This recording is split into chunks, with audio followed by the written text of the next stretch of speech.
Sure. That should do it. That was really fun. Had a little thing muted. Ah, sorry, everybody. Well, let me do this. Oh, let me do the intro all over again. Do it. Welcome officially to the 2016 Brain to Books Cyber Convention live coverage at Go Indie Now. I'm really sorry about that, everybody. I had no idea I hadn't the sound muted. It is early. Please forgive me for that. It is 4:30 in the morning. But welcome to my live coverage. I hope you're as excited as I am. You may not hear that inflection in my voice because it is 4:30 in the morning, and my wife is sleeping in the next room. So I want to be, polite of that. But you can hardly contain my excitement. I jumped right out of bed. I barely slept, but I jumped right out of bed. I did sleep. For those of you concerned about my well-being, I really appreciated that. But I did sleep, and I'm really raring to go, and this is going to be awesome. I'm really super excited about all this, and I'm really super excited to have you all here. So thank you so much for joining me. And I just tweeted out that we're going, and obviously people are watching the live feed. So I wanted to mention, as I mentioned when I was muted, hopefully if you read my lips, then you'll bear with me as this will be repeated. But for the most part, YouTube is a great place to go and watch the live coverage of what's going on. However, there will be moments in time that I will be off the air, and I'll have a marker in place that says I'm off the air, be back momentarily or what have you. There will be a time this afternoon when I switch over to Blab with the wonderful Corey Miller. We're going to do a little tutorial together. She is amazing on that system, and it's a pretty cool system. I played with it for a while last night, actually. Pretty interesting. So we're going to have some fun over there. That's at 4 o'clock Eastern, 3 o'clock Central, 2 o'clock Mountain, 1 o'clock Pacific. I'm going to do that a lot this weekend, so just bear with me. But I want to help you all out so you don't stop watching me, so you can figure out what time zone you're in. But anyway, and that may get a little tricky. I was trying to play with it. I played with it a few times the last couple weeks, and hopefully it's smooth. But if it isn't, I do have it so that it will go directly to my website, stream there. So you can go ahead and switch over to the website, Go Indie Now, and watch that. It's only going to be like a half hour, 45 minutes, and I apologize for anybody who's going to be like obsessively on the YouTube live feed. But technologies, a lot of these guys are competing with one another, so they don't want to connect you to each other. So it's just something that I had to deal with, something I had to learn over the course of the last month and a half preparing for this. But I did figure some things out there, some tricks, some things like that. So hopefully, that goes well. Obviously, it didn't start well this morning when I had myself muted. But it is 4:30 in the morning. I'm going to say that a lot too this morning. I do have my trusty coffee, and you'll have to forgive me when I do take a sip every now and again, like I'm going to do right now. I'm wired up here pretty good. As you can see behind me, there's our backstage poster, and I got a little bar going, some books, some tequila for later, I guess. I don't know. I do have the group chat going on the Hangout. If you guys want to come over to the Hangout, the chat is there. And also, chat with me through Twitter and Facebook. I am on both of those. Like I said, I got my trusty setup here. I've got my Kindle set up on the Facebook. I got, excuse me, my excuse me, my wife's laptop set up on Twitter, so I am constantly monitoring those things. And a lot of people on their live feeds do the back and forth and the typing and everything like that. So, I hope you forgive me for that and understand that this is what's going on here. But anyway, we are live and in color. Hi, everybody. We're about to get going here with the actual first panel discussions and groups, and everybody is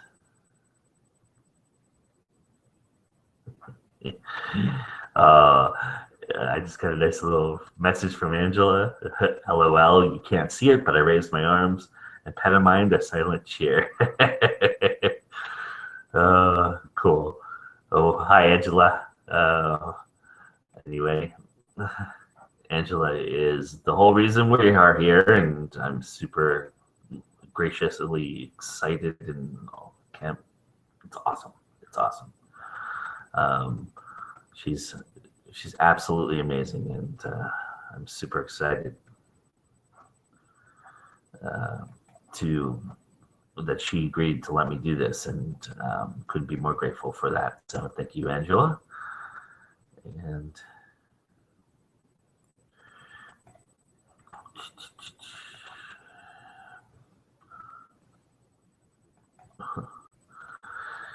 all right, guys. So let me invite everybody that I can to join us, and hopefully there's a few of them out there waiting anxiously to get in. So let me get them on here, and we will go have some fun.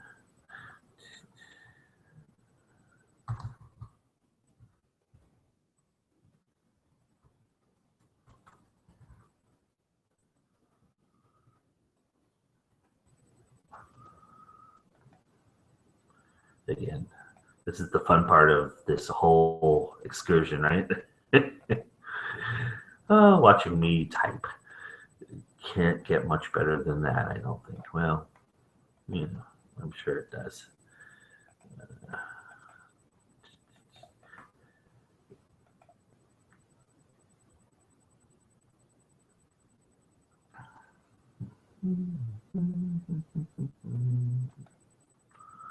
I think I got everybody who's wanted to be part of this morning.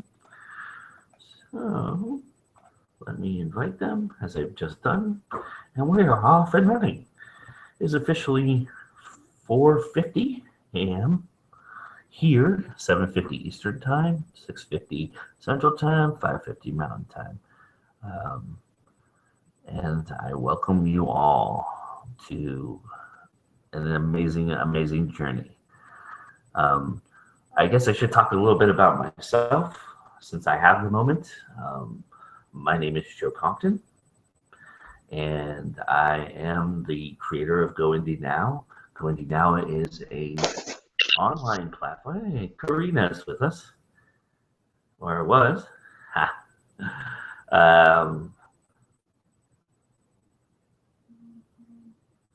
And it's an online platform, and it is geared toward indies of all disciplines and art forms. I have created this website to cover everybody. So I'm trying to keep track with what everybody's going on. And so I am doing online, covering all the indie stuff that's going on in the world, with music, movies, film and movies are the same, and books, and even artists of all ilk, comedians I've reached out to, painters, even pro wrestlers. That's an art form in itself. Dance, whatever. I want to talk about all of it. I think one of the cool things that happened to me in this journey was when I published my book last year, March 10th, 2015. Amongst the Killing, by the way, is the name of my book. You can get it anywhere, Amazon, Barnes & Noble, and it's all in all three formats. It's on paper. I have a paperback, I have a Kindle, and I also have audiobook out.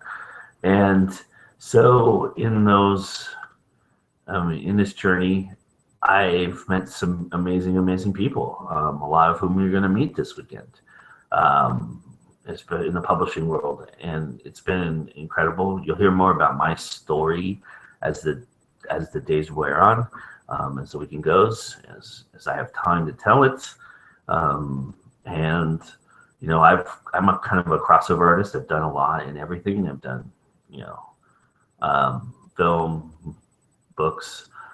I would love to have done music. I have an affinity for it, but I do not have the talent for it.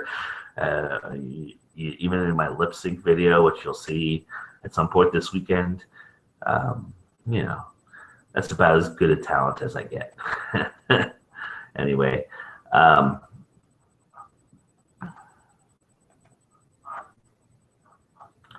am super excited to be a part of this, and basically Go Indie Now is, for the most part, a monthly video magazine. I did the first episode on March. I dropped it on March 10th or thereabout. I tried very hard to get it on March 10th. Had some technical issues, but we worked those out a little bit. So on March 10th, 2016, I launched my newest venture, which is Go Indie Now. And episode 1 is on my website and also here on YouTube. And you can check that out anytime. It will replay throughout the weekend too. I've got it scheduled to replay. So hopefully you all check that out. But anyway, that's me in a nutshell. And we'll continue to do the monthly video magazine. I've got some pretty cool things scheduled for episode 2 already. I've got some interviews done and some things that we're going to talk about. Obviously, a lot of what we're doing here this weekend will highlight as well. Episode 2, just to give you a little small preview, is a pulling back the curtain episode where I go behind the scenes at some of the things that people have asked me to cover, and you know, talk about how those things are done. So it should be cool. The interviews I've done so far, they've been great, so I think you'll enjoy it. And I do hope you come back and do that. That will happen on April 25th. That will be the date it launches episode 2. But anyway, we are here now, and let's concentrate on today. There's some really great things going on, and I'll tell you a lot about all of them. Over on Facebook, there's a takeover party that's happening today, and we've got all that going on. You know, there's a story hop that you can check out, and that's going to happen.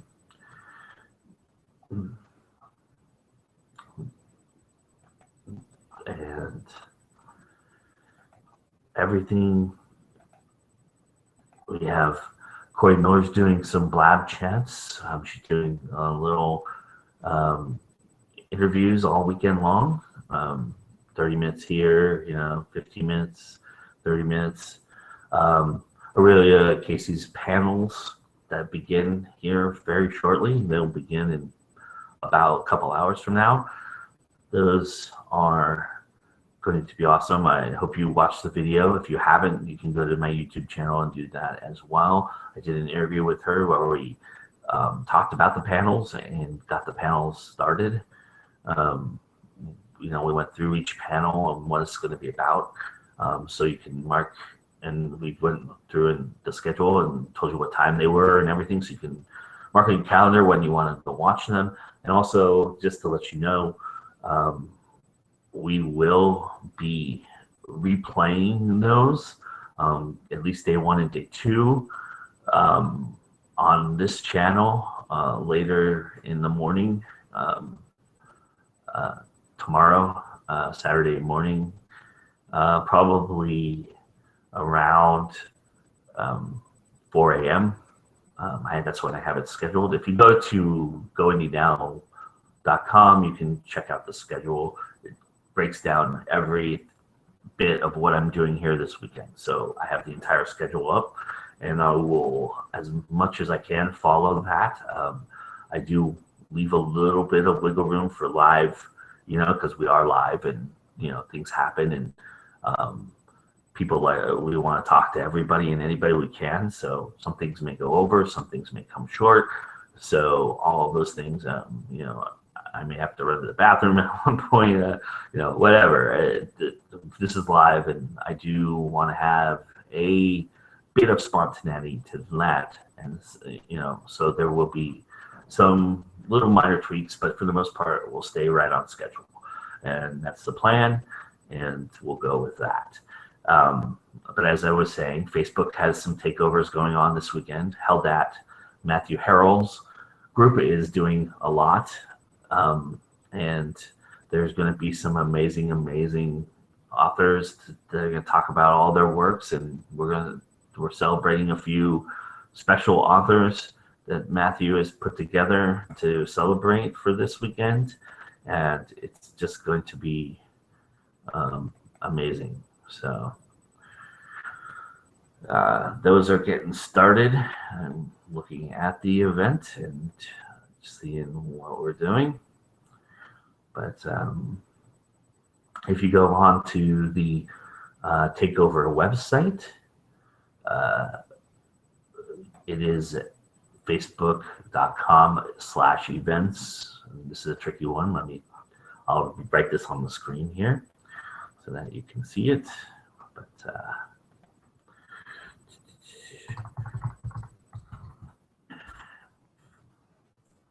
let's go over there. Let's get over there.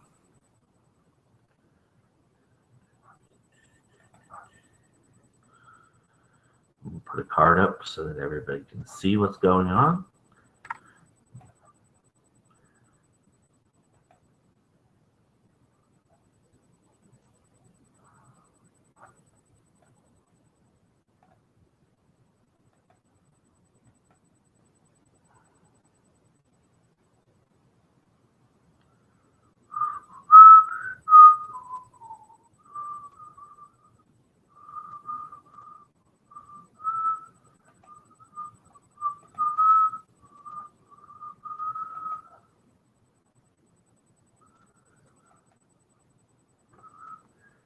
All right, let's put that up there. I know, super exciting stuff, right? Sorry, guys. But I wanted to make sure that you guys can all see that. No, it won't let me actually write it in there because it's not actually selling something. That's lame. So let me write it here. It's, let me just say it then. It's facebook.com/events 111-600-630-511-0882. And that is where we're at.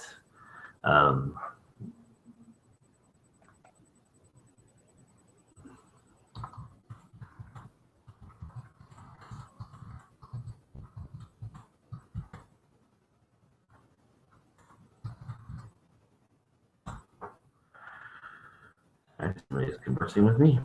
I'm actually one of our guests. So, but that's where we're at. So much going on. This is going to be wild and crazy this weekend.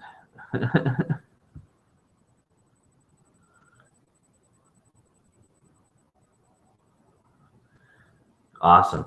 So Angela just said she posted everything on her website. Go to her website, which is Angela B. Chrysler, ANGELA B CHRYSLER.com. AngelaBChrysler.com. Again, AngelaBChrysler.com, and go to the map, and that has everything. I hope some of you are in Goodreads as well right now at the fairgrounds, because that's where all of this is really taking place. All the booths will open up. Angela will officially welcome you all in at 10 o'clock this morning, and we'll open the gates, and from there, I'll go exploring as well, and I'll keep you posted on what everybody's doing.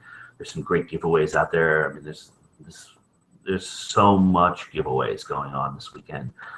You need to get involved in that and try and win something, because you will. I mean, if you get involved, there's a lot going on.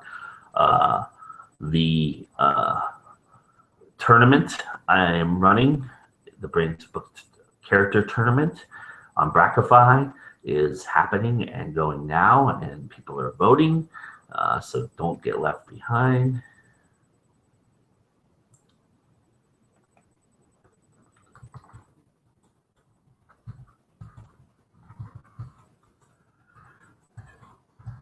Sorry, I'm again conversing. But, you need to go check that out. I'm going to pull that up right now too and check it out and see where we're at. I'll give you a live update. And we have on Goodreads, we have the Story Hop going on. We have a lot of interesting stuff going on. Like I said before, Corey Miller is going to be doing some blab. Charlene Jones has her podcast Talk It Up going on. We have a bunch of stuff, and I'll pull it up and be a little bit more informed.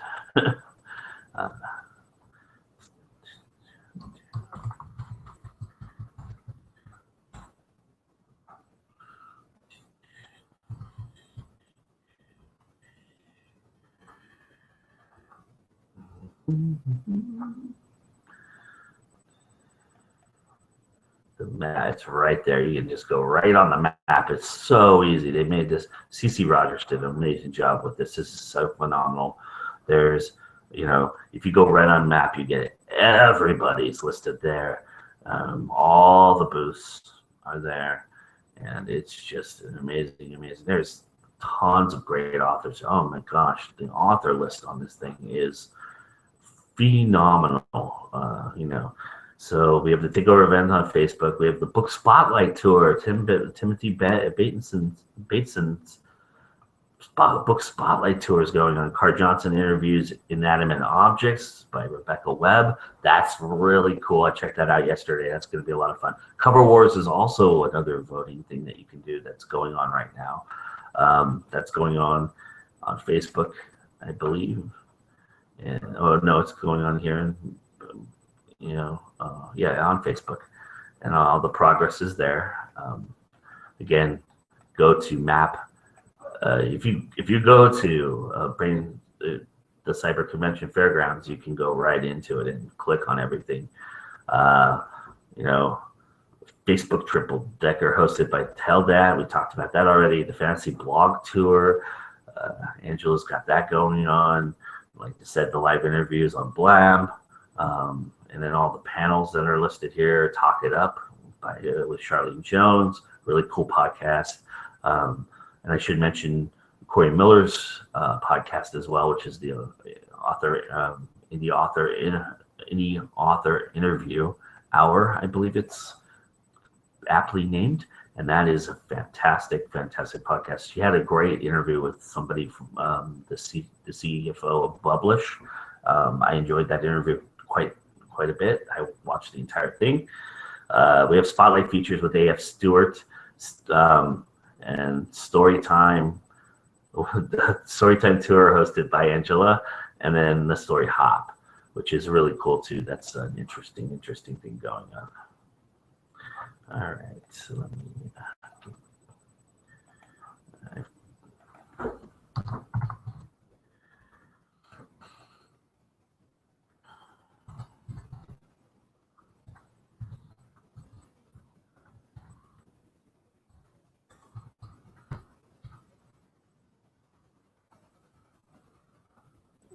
Some people are telling me they're about to get on, so that should be a lot of fun.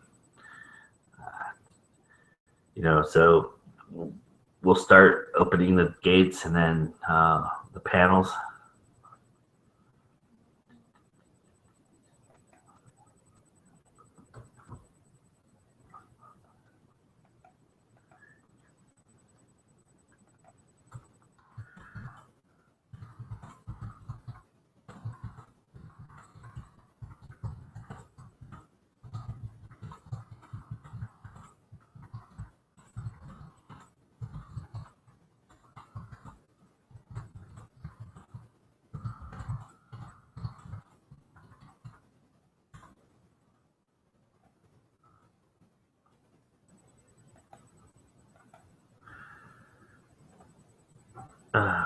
No sip of coffee.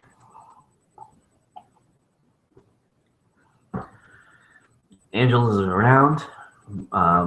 She mentioned, like me, she has a sibling, or not a sibling. God, sorry, it's really early.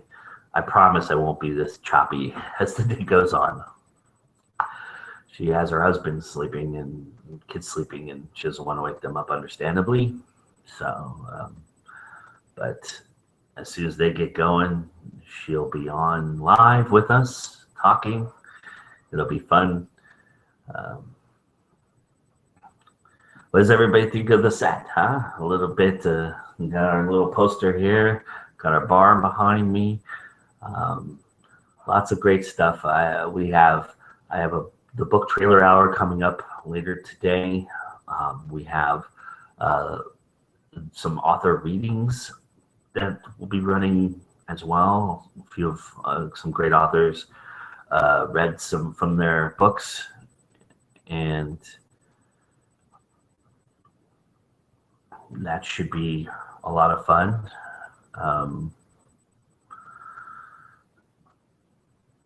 We have the lip sync contest going on, and then late night show. I've got a lot of really fun things planned for the late night show.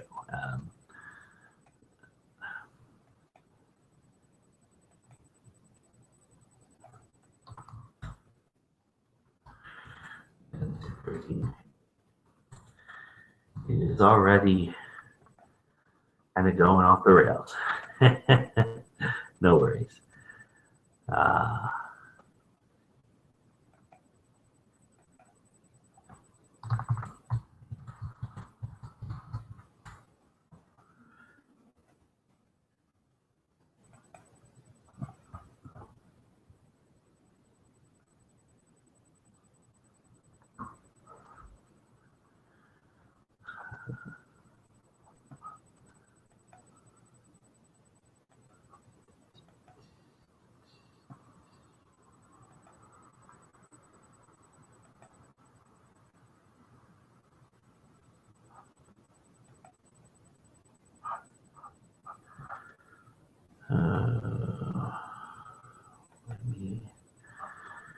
I'm going to send a test email to myself because people are saying they're not getting the email. So let me do that. Get on. It is going to be so much fun to watch back as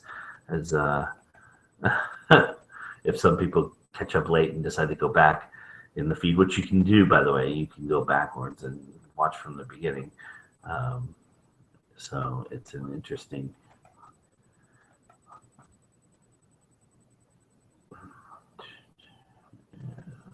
I sent everybody an email, so let me get everybody on here.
Wow.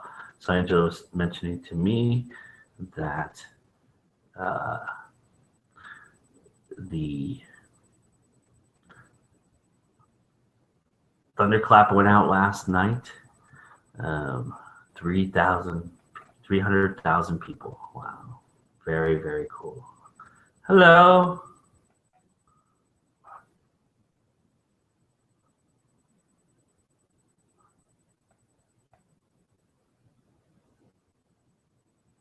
I see you, but I can't hear you.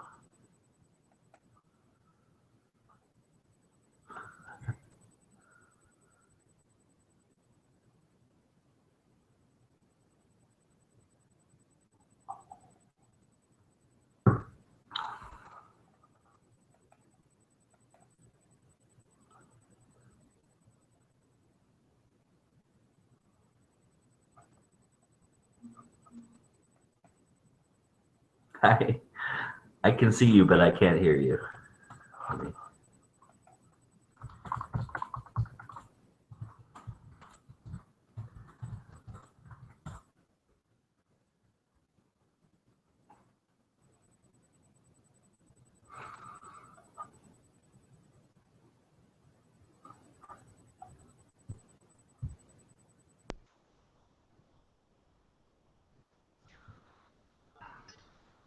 Hello? Hello? Anybody there? Hello? Joe? There's Karina. Hi, Karina. Hello? I can't hear any of you. Uh-oh. Oh no. Is this the reason why? Because I don't have my microphone on? I can hear you. There you go. Yeah. Sorry, I didn't have my microphone on. I still can't hear you. I can't get used to this technology. Yeah. Sorry about that. I don't know. Google sometimes is weird about sending out the Hangout link. Good morning. Good morning. Afternoon. Yeah, I was going to say it's probably mid-afternoon for you there. 3:15. Yeah. Wow. It's like so weird that time is so irrelevant. Who else is here? I can see a picture of Yeah, somebody. that's Charlene, but she can't. Nobody That's can. Charlene, is it? Yeah. Is she live? She's there. Yeah, she's with us. Oh. So how do I get her on camera? Well, the way it works is whoever's talking, it'll switch back and forth. So it goes. Oh, right. That's clever. Yeah. I can see her moving. So, have you been walking around this morning, looking at what's going on in the convention? I can't even get to the convention. You can't get to it? I haven't even got a link for it. I don't know how to get to it. Let me send that to you right now. Okay. That's really the whole reason we're here. Oh, I like the poster on the back. Yeah, it's very nice. Thank you.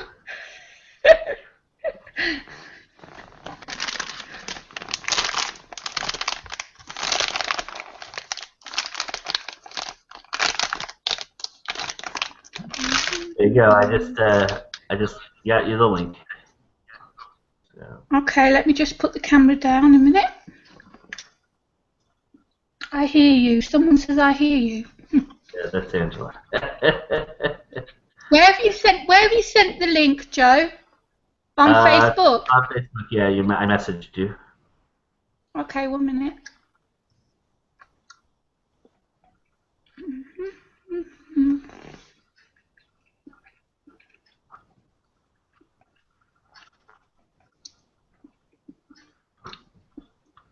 If you want to see people, Karina, you can just click on the picture too at the bottom of your screen, and that'll pop people up. Oh right, but you only talk to one person at a time. Well, right now I can't hear Charlene, so otherwise I would be talking to her as well. How strange. I've never used it before. Yeah, no, a lot of these are going to have multiple people in them, so there'll be multiple conversations, I'm sure, going on at once, as it typically happens with these things. But you know, Okay, I've got you back. So strange. Let me make you smaller. I can do two things at once then. There we go. Okay. Angela, I hear you. Hi, Angela.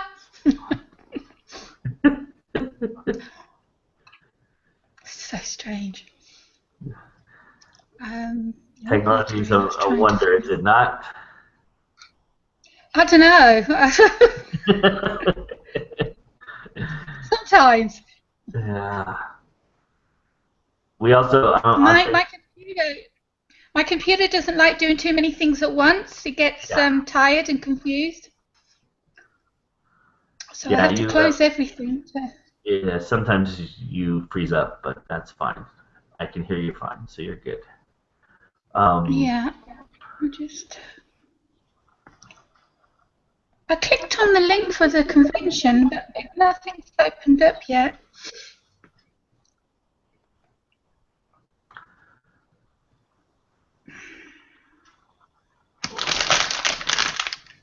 And then Facebook also has the takeovers going on today, which is part of this as well. So, have we got it? Yeah, I joined the group. Oh, who's that? Can you hear me? yes. Hooray! Computer over here! I did it! Wow! Imagine pushing a Good morning. Hello, good morning. I'm so excited, as you can tell. I'll try not to keep pounding you with language. I'm such a speaker. No problem. No problem. This is like ridiculously early for me. I know that's sad, but I really am ridiculously, and so I'm so excited that we made it here. And I did a little and I thought, oh, this would be such a bummer if I got up early, and then I couldn't be home. How early is early? Oh, it's only 8 o'clock, Karina.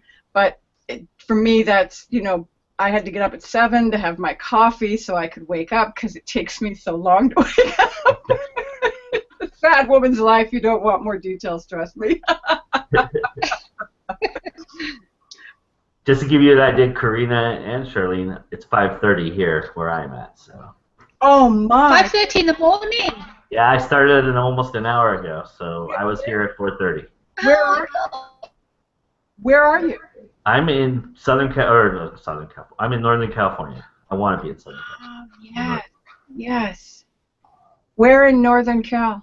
It's a town called San Jose, which is about an hour from San Francisco. Yeah, I've driven through it a couple times. Yeah, it's really beautiful up there. Where are you at, Shirley? I'm in the snow belt, which is most of Canada. We have snow, fresh snow overnight. It melted yesterday, but it came back because it missed us. How about you, Karina? Where are you? I'm on the island of Corfu in Greece. Oh. Yesterday we had the temperature about 28. I don't know if you understand that measurement. And then today it's been pouring down with rain. I was in Greece a couple of times, once many, many years ago, and then I visited Crete again many years ago. But there's something about Greece that is just not like any other country. It's just... Oh, Papa. It's got my heart. I absolutely love the place. Oh, Papa. It's amazing. But you're originally from England, correct, Karina? I am, yes. Born and bred in the UK. So you'd appreciate the sunshine. Yeah. I'm actually allergic to the heat, so when it gets really, really hot, I sort of hide out in my house with my aircon. I think that's a universal. I kind of do the same thing over here. How about you, Joe? Do you love the heat? Not particularly, but you know, it's the cool thing about San Francisco or Northern California is it stays pretty mild temperature most of the time. Most of the time it's in the 60s and 70s here. Sometimes it gets, like yesterday or Wednesday, it was 90 degrees, and then yesterday it was 70 and down to 60, and it just changes weirdly recently, but most of it is, for the most part, in the 70s most of the time. So we get rain seasons, never seen snow here, but I've lived so many places and I've experienced so many climates, so I'm familiar with most of them. We don't have snow in Corfu. Yeah. Lots of rain, though, I would imagine. It's Yeah. I mean, the summer it gets really, really hot, but the winter we can see the snow on the mainland, on the mountains, but it never actually snows on the island. It's pretty humid where you are too, isn't it, Karina? Yeah, unfortunately, that's a real bad thing about my health. I'm actually living in the worst place for my health condition, but this is my home, you know. Yeah. Yeah, I spent a year in Okinawa, Japan, which is a very similar climate to Greece, so I kind of can understand. Japan, wow. Yeah. I think of Plum. Okay, I think I've joined the group for the convention. All right, check it out. You'll blow your mind how much is really going on this weekend. It's astonishing. It is unbelievable what people have pulled together. Joe, you're a major part of this with all the live coverage and the promos and the making sure people are engaged. I mean, it's astonishing what you've done. I got to thank you. Put a big shout out, and I'm hoping after the convention to really pump your website as well as Aurelia Maria Casey, who has done all the panel discussions. Yeah, she's got it all. It's going to be fantastic. There's a lot going on, so it's going to be really cool. We had a nice conversation. I mean, we've had a lot of conversations, but on camera, that one conversation we had, and just to find out what she's doing, there's a lot of good panels. You know, I'm sad I'm going to miss most of them because I'll be doing this, but right. You know, but there's romance coming up at 10 a.m. Pacific time this morning. Yeah. Are you on any of the panels, Charlene? I am. I'm on the memoir panel, I'm on the domestic violence panel, and I'm on the heroine's journey panel. Oh. I'm going to try to make all three because I'm quite a unique setup there for the three, how different all three of those really are. Would you like a through line described?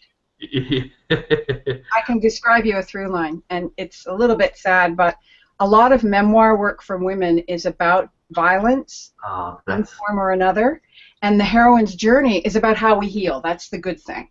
It's how we, you know, and men too get hurt, no doubt about it. But that's why I think there's a through line with those three. Yeah, that's interesting. That's a really cool way to put everything together.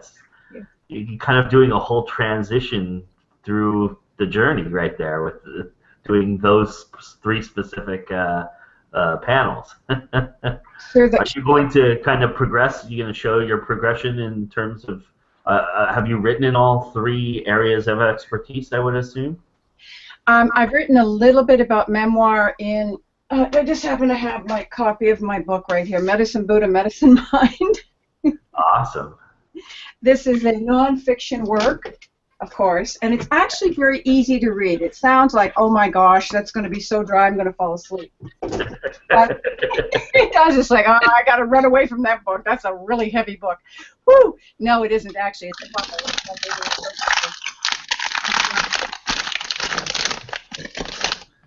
What it talks about, what I describe in there, is the power of visualization meditation. Mm-hmm. Sure.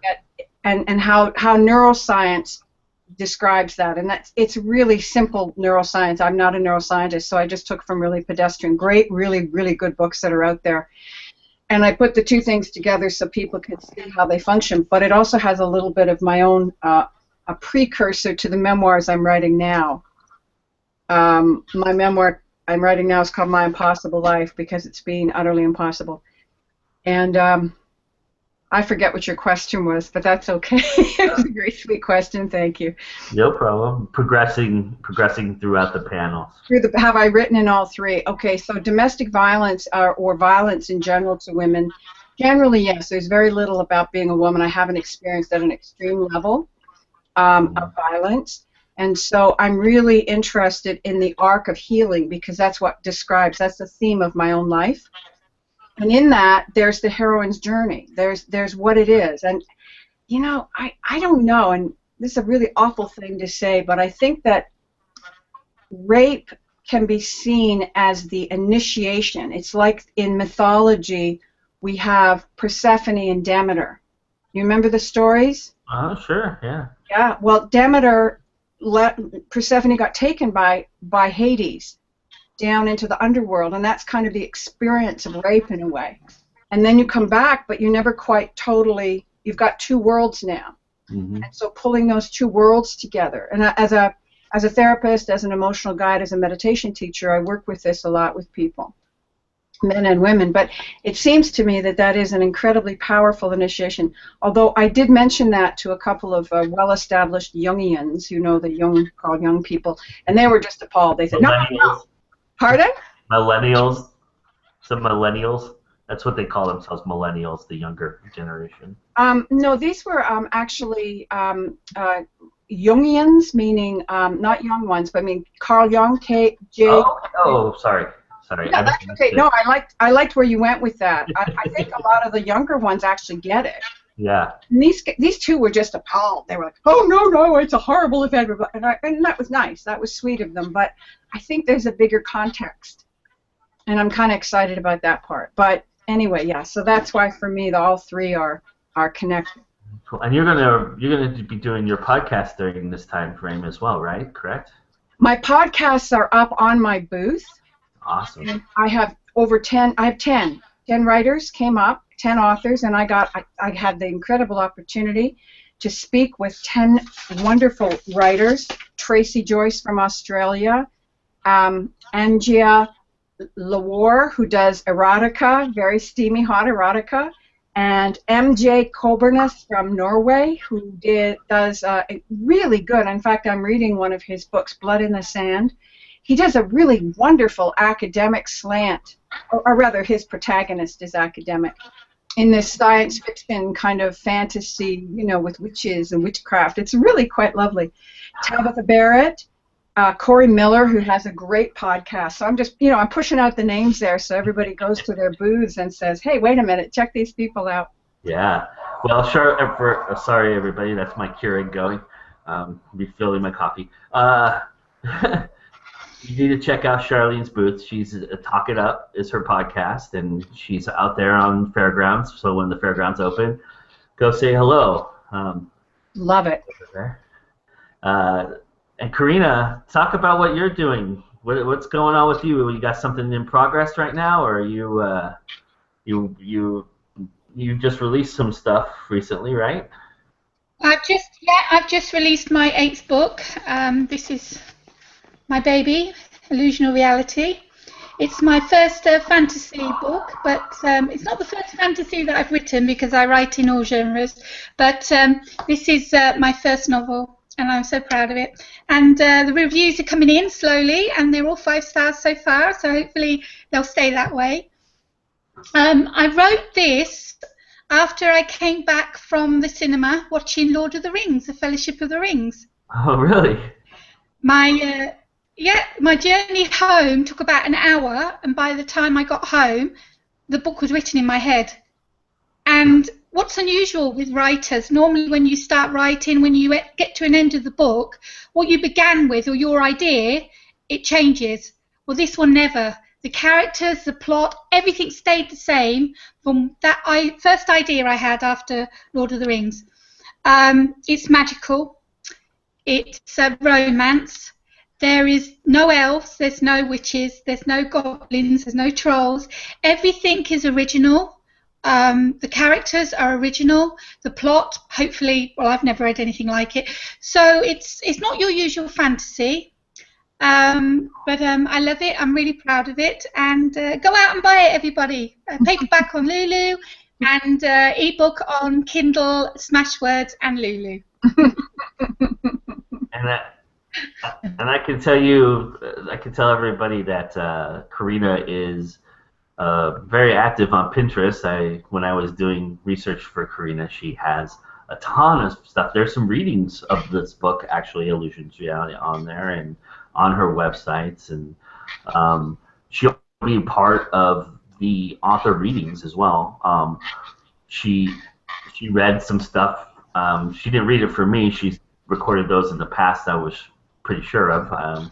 I would like to think she did it for me, but she did not. But oh, Joe, anytime, just ask. But actually, In the Time of Violence that's the reading I chose, Karina, to broadcast. So that'll be up. The author reading. There we are. If you go to my website and look at when the author readings go on, I have Karina's one of the authors that will be reading a portion of their book from that. So In Times of Violence was actually my first book that I published, and I wrote this after reading The Outsiders by S.E. Hinton. She's the author that made me who I am. She's the one who started it all off. It was just so exciting. I wrote 4 books, a series, The Outlaws, which is about outlaw motorcycle clubs. And it all came from reading her novellas. So that was then This Is Now, Rumblefish, Tex, and Taming of the Star Runner, and of course The Outsiders. Absolutely, I love this author. Absolutely brilliant. And if it wasn't for her books, I don't think I'd be published or even got In Times of Violence out. So love her work. Cool. Very cool. Are you doing a takeover, Charlene, this weekend as well on Facebook? Unfortunately, I scheduled badly because I had committed to doing a portion of a teacher training, yoga teacher training, in my local area where I teach meditation. Just a little plug, one more shameless plug for the book called The Stain. No problem. This is a book that describes 3 different women over 3 different centuries, 3 different geographies, same experiences, and it's actually the same characters. So it's a kind of look at reincarnation from a different perspective. But it has a lot of triggers. So not for the gentle reader. It's somebody, you have to be a little bit of a warrior to read it. It's pretty intense. And I learned through our incredible hostess, Angela B. Chrysler. Angela read the book and told me, it's got triggers, you got to be careful. So I've been telling people ever since. But Angela is quite an amazing human being, right? Right, absolutely. Absolutely. Broken is a phenomenal read. Yep. I'm just getting into it, and I had a hard time putting it down. I was struck by just how truthful and beautiful it really is. And to be quite honest, I'm not reading it. I'm listening to it on her website, but still, I feel like I'm ingesting it and reading it. You are. Yeah. But anyway, I just she sent me. Excuse me. When we did our interview for episode 1 of my show, she sent me a bunch of readings that she did, and I just got drawn into it right away, and I'm real excited to delve into it more when I have more time to do so. As I am with all of your books, I have a lot. I have In Time of Violence and Huntress on my Kindle right now, Karina, and so excellent. I'm looking for it, and I'm going to pick up The Stain for sure, Charlene, because that sounds right up my alley. My book is actually probably very similar to yours. Tell me what the title of your book. Quite honestly, I don't have the title of your book. What is it? Monks the Killing. And it's not the same vein as what you're doing, Yeah. but is exploring two psychologies that kind of merge into one. And basically, it's the story of two people, and it's done, back and forth. So it's kind of that same idea that how different we all are is how alike we can be as well. So. Yes. Well, I'm definitely got that on my list now too, Joe. So I'm going to read that and get back to you and give a review for it. And same, Karina, with yours. Awesome. All right, Thank you. Thank you.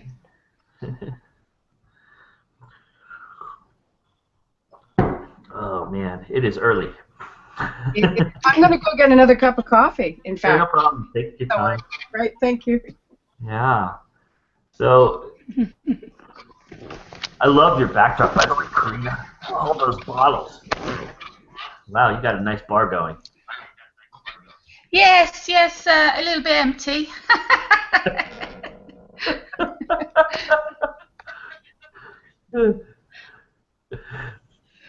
Awesome. So you said it's 26 degrees right now, right? Yeah, it's raining and really cloudy and mucky outside. It's not nice. After yesterday was so hot, and I thought, oh, the summer's coming early, but it didn't. And can I just say, I'm just trying to find. I've got 8 books here, and I'm just shuffling them around trying to find the ones. Ugh. Come here, stay. Oh, right. Undressed and Heads and Tails. Right, Heads and Tails and Undressed. These are collections. Heads and Tails is a collection of 28 short stories, all genres, because I don't just stick to one genre. I write every horror, romance, comedy, thriller, science fiction, everything. So they're very short stories, all flash fiction. Flash fiction is also known as a 5-minute fiction, which is 1 or 2 pages, the story, start, middle, end, which I love writing. So Heads and Tails and Undressed, which is another collection, again, all genres, but there's also poetry and prose. Both of these are free on Smashwords. So go on to Smashwords and type my name or the book, Heads and Tails Undressed, and you can get them, download them straight away on Smashwords. Free. Very cool, very cool.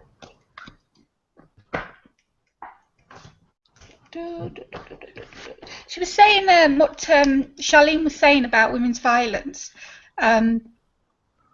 Except for the small collections, most of my books do have that. Because, of course, I'm writing about outlaw motorcycle clubs and I'm being truthful. I'm telling people exactly what goes on. It's not... I mean, from Sons of Anarchy, it's sort of really come out into the public now of what goes on in these clubs, and how the public sees them, but then what's really behind the curtain. So my books are gritty, but they're very truthful. And the main character is always female, and of course she gets involved. So unfortunately, there is a mention of rape, drugs, and sometimes a lot of sexual violence mentioned. I don't do it to. I don't do it for it's entertainment value of the actual book, but I don't write about women's violence for that reason. I write about it first of all because if I didn't, then I'm not being truthful to what goes on in an outlaw motorcycle club, and not all of them. So don't stab me or anybody. So, but these main characters, they don't really know what they're getting into to begin with.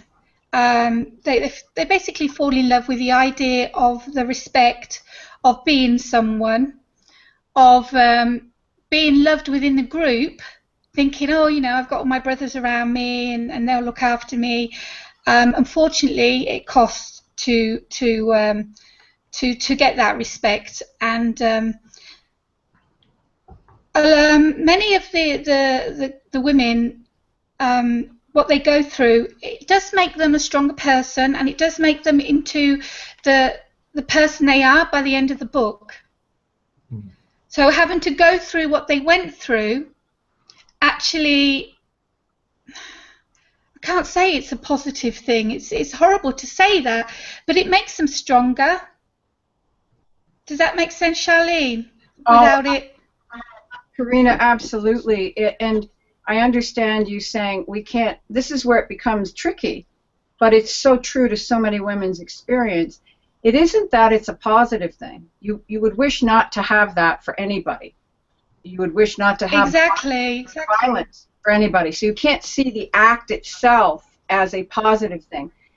But the choices we have in consciousness, the ways we have to work after that, you know, the ways in which we have to choose how to conduct our lives and what emotional states we want to explore under what circumstances, etc., make us more conscious.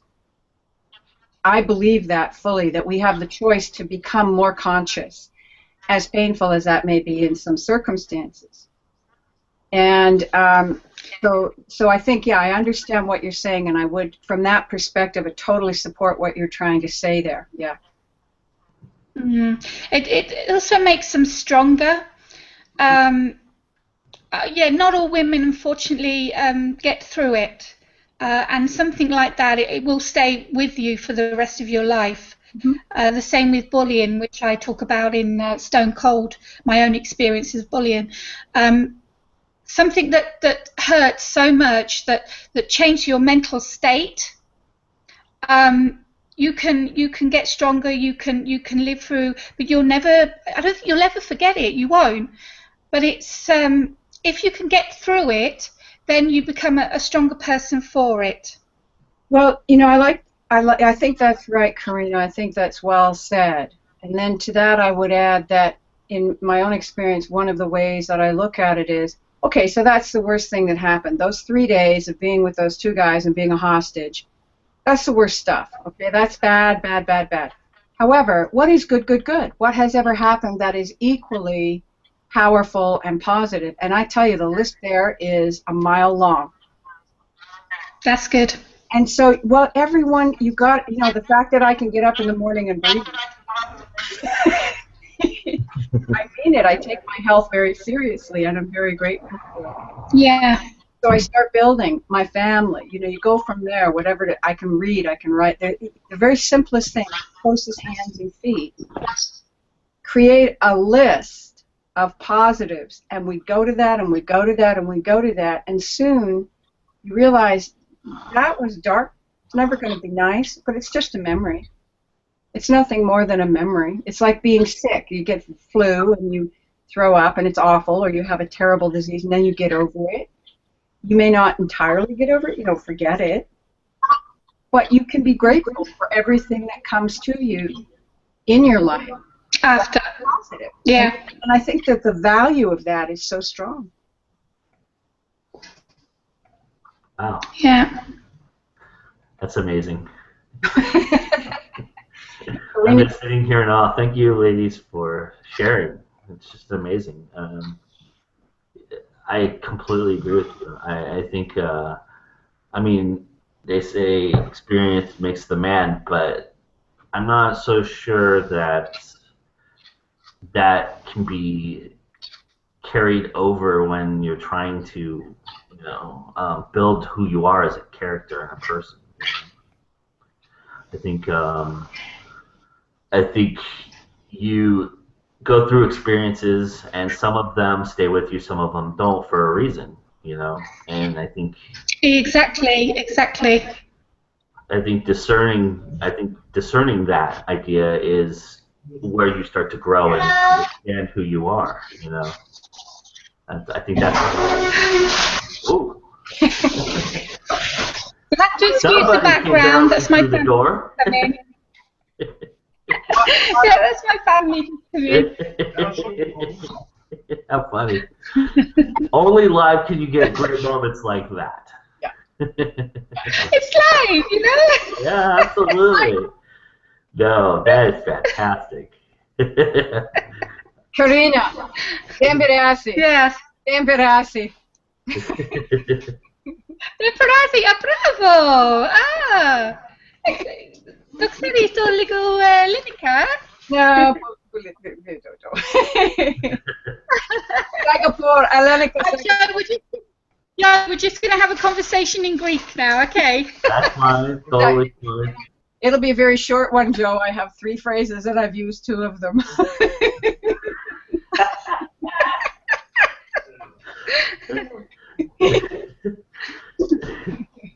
That's cool. Yeah. But yeah, I mean, oh boy, we got really deep really early in the morning. Yeah. This is like a half midnight conversation happening right early in the morning, right?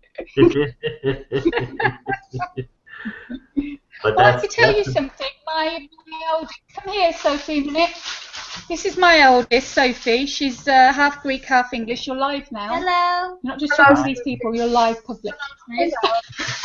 Sophie, Sophie has just finished reading. Let me find it. Illusional Reality, and this was the first ever book that she read all the way through in English. Wow. Wow. So yeah, so that makes me really, really proud that she read that. So do you want to just tell everybody what you thought of the book? It was amazing. And she's not saying that because I'm a mum. Anything else? No. She's gone all shy. Okay, there we go. Back. She's Oh, lost. someone else quit. Quilina, is it? Someone's joining us, but the lights are off. I believe.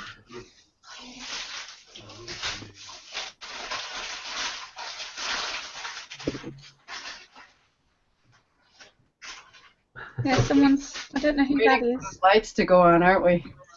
Yeah, it's really dark. I don't know where they are. Yeah, they'll come through when they can. Any idea who it is? Quilina. It's Quilina.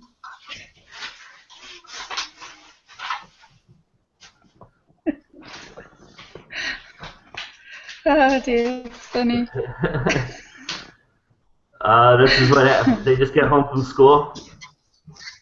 Yeah, Sophie's just come home from school, and my husband's just come in with all the shopping. And What time is it there? it's now 4 o'clock in the afternoon. And is it April 8th? Yes, the 8th.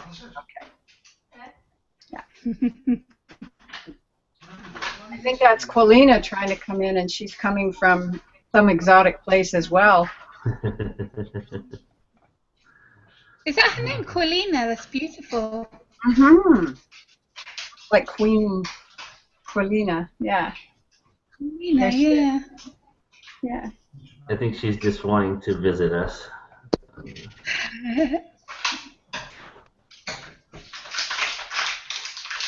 Yeah.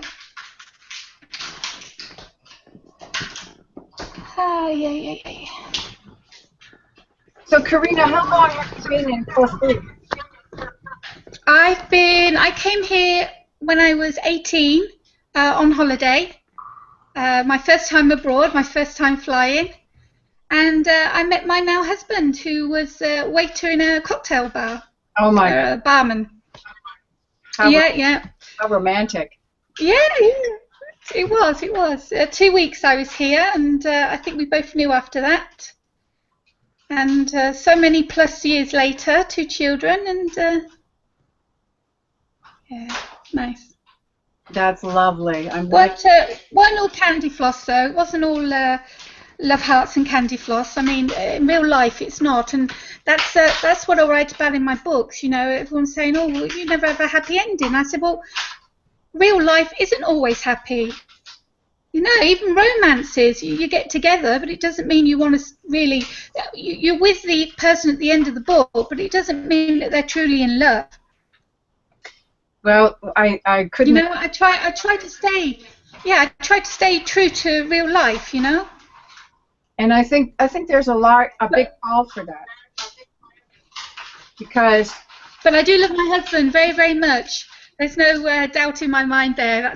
We were together 10 years before we got married, so. You made sure. You made real sure. Exactly. You took your time. I like that. That's a good idea. Yeah, I think that's we get this notion that they live happily ever after from the fairy tales, but that isn't really what happens. They don't live happily ever after. They learn to love ever after. Exactly. Exactly. Learn about love.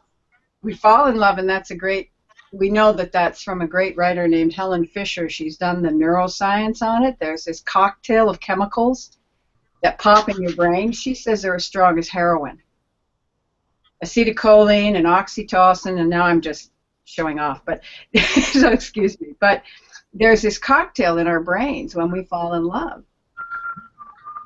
And when we love, it's different. It is oxytocin that becomes more prominent. That's the intimacy chemical. And it makes us want to be close to that person. And so we make sacrifices. We will give up and we will compromise. I mean, I don't know.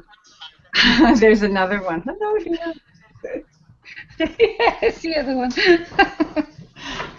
Children, very lovely girls. Oh, they are beautiful. Beautiful. I'm so blessed. I know. Yes. And here comes Angela, everybody. Angela! Hi. Hi. Hi, Angela. Hello. How are you? You're black right Good. I am black. now. Yep. You're not going to see me. I've left the camera off to give my husband some privacy this morning because he's getting ready for work. But No problem. I can join on with video now because he's awake. No or audio. problem. I'll just keep you on audio for the moment. Yeah. Hello. Hi, Charlene. How are you? Hi, Angela. Really, really well. Very excited. Hello from Corfu. Hi, Sophie. How are you, sweetheart? Okay, go do some drawing. Good girl. Hi, Angela. Nice to meet you. You too. I hear a delay. One moment here. I gotta play with this. I have 2 videos up, and they're out of sync. And I can hear myself talking. Yeah, you want to take off the live one. The The live live one one's is going to be on. on a little bit of a delay. Okay. Can I, if I close that down, is that Yeah, you'll be able to hear us and see us fine. Oh, maybe not. She clicked the wrong one. Click the wrong one, yeah.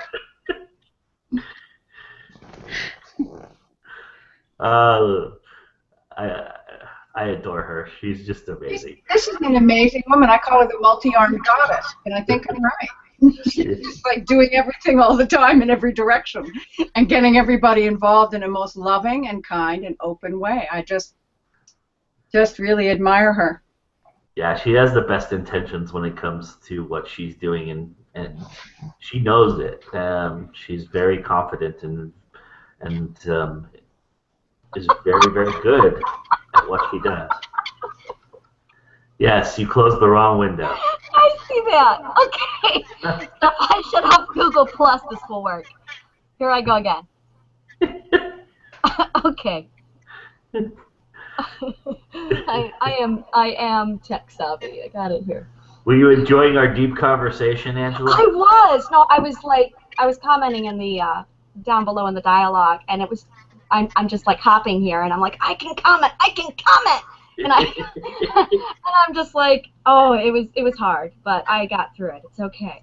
But, what I wanted to say was, I had an interview maybe last night, the night before. Wednesday night, I had a 9 o'clock interview in the evening, and S.J. Herman just read Broken, and it's a week later, and he is still talking about how much it affected him. And he just posted our interview this morning, so that's now available. And the link is on my website, angelabchrysler.com. But the questions he posed were really deep. I mean, they were right to the core. It was really a challenging interview for me. It was just, but it was right along with what you ladies were speaking about, and Joe, regarding what a memoir does with recovery and with health. It was just amazing how much they were tied in. Awesome. I think there is absolutely no doubt. Now, the man who's done actual scientific data on this to some degree, and I think he's the only one who's actually collected data, is a man named Pennebaker. No, I'm wrong. There's another guy named Prigoff who was earlier. This is all my academic stuff coming out. And Ira Prigoff, did talk about how journaling, just journaling, without it becoming a memoir, but just writing down in a diary, how it strengthens your sense of self. Oh, yeah, very much. Yeah, no, that's something we need to talk about in the memoir discussion later, Charlene, because that's. I'm going to write a note. Just a minute. I got to write that down. That's just. There's a couple of people. I get a lot of closure from my writing because you always put it yourself in your work, whether you admit it or not. There's always a piece of you in your books. In Times of Violence, that's quite biographical, a lot of my own experiences. And Stone Cold, as I said before, that was about my actual bullying. I get to actually kill off the bullies in Stone Cold, so that was quite nice. Oh. But I see what you're saying, but you do. You write down, you write down on a diary, a memoir, on your book, but it gives you some closure. Instead of a therapy, you don't have someone to talk to about it, a therapist or whatever. It's actually therapy in itself to actually write it down. So I totally agree with that. I have a funny story about putting yourself in a book and people perceiving that. And my father-in-law read my book, and my book is very violent and very much a departure from who I am personally. And he said he had a hard time reading it because he goes, "I know, Joe. This is not right." He had a really hard time reading the book because he knows me so well that it's very hard for him to look at me differently, having read that and separate the two. I mean, I do write fiction, but I mean, a lot of the philosophies and a lot of the thoughts come from my head, so it's only natural that there is some connection there. Yeah, there is something about writing in general. When you post something, when you publish something, and then you have family members or friends come in, and they read it, no matter what genre, no matter if it's memoir, and suddenly they look at you differently, and sometimes that can strengthen the relationship, but other times, and in my case especially, there was one particular incident I'm speaking to, it absolutely destroyed a relationship I had, because they could not look at me differently. They could not. It was interesting because I had a lot of family members flocking to my memoir, and I did not want them reading it. I did not want them trying to learn who I am through this book, because it is not the book to read to know who I am. They're just events from my past. It's not me. And I had one family member read it, and she was also a rape survivor, and she also was beaten by her brother. So when she picked that up and read it, she's like, this is it. And she and I connected very strongly over that. While, ironically, a very, very close family member of mine disowned me. He called me a liar. And I'm telling you, a month after writing and publishing Broken, in the state of mind I was in, to be called by a liar by somebody that close to me was, it was hard. It's so hard, and that I could write a memoir just on that topic. Well, that is, I'm very sorry to hear, and I think it's one of the real dangers of memoir writers is well said. Going to say, no, that can't be true. Yeah. And I think that, as you know, what I can offer from that, and what I work with in my own world with clients, but also in myself, is that person needs the denial. Oh yes, that's exactly how I learned to cope with it. Exactly. Was understanding that, and here's the thing: is this person was actually one of the, not abuser directly in the book, but his negligence caused a good portion of it. So it was suddenly him looking at the whole situation going, oh, I'm to cause for somebody I love very deeply getting hurt this horrifically. And I think it was his way of trying to deal or deny shouldering that kind of a burden. Some people just can't. They're not strong enough. Well, the other side of that, and I think you've raised a really powerful, unexplored area. As far as I know, psychodynamically, it hasn't really been looked at enough, which is, it seems to me it's easier, and maybe, Angela, you want us to talk about this in the memoir discussion or the domestic violence discussion, but it seems to me it's easier for people who've been hurt to heal. Yeah. Oh, yes, yeah. People who've done the hurting, No, very often it's so heinous to them that they split off, they dissociate. Yeah. That can't possibly be happening. I've got to shut you down more. And it's an ugly thing to see in someone and very hurtful. So yeah, no, it really is. And it's funny because when he read this book, it wasn't just me. It was also one other person very, very dear to him that just it cut him deep. And I know it did. And it saddens me that we lost a relationship over it, but there's another part of me, there's a massive amount of freedom when you write a memoir. And one of the things, I was terrified of how this was going to affect people who knew me. When I wrote Broken, I wasn't planning on publishing it. It was just a journal. It was very private. It was just me. Literally, when somebody says, just write it on a piece of paper and burn it. That's what Broken was. I was supposed to burn it. In fact, I did. I did go through. I went outside and actually burned a copy of it. And oh, it felt so good. Burn your memoirs, people. I published it first, though. So somebody told me to publish it. 3 days. Oh, I read it once. No, I mean, didn't you write it in like 3 days? 2 weeks. Yeah. 2 weeks. It was very, very short time. It was insane. Yeah. Yes, it was absolutely insane. Absolutely insane. And when I decided to publish it, I contacted another memoir author that I had become friends with, and I asked her about the perception that friends and family had on her memoir. And I really need to go over later on, Charlene, that conversation about the passion. Karina, will you be joining us with this memoir discussion? I haven't been asked. I don't know when it is, but yeah, I'd love to. Let me check the schedule, because you would fit right in with this. EST today. 3 o'clock today, Eastern Standard Time, North America.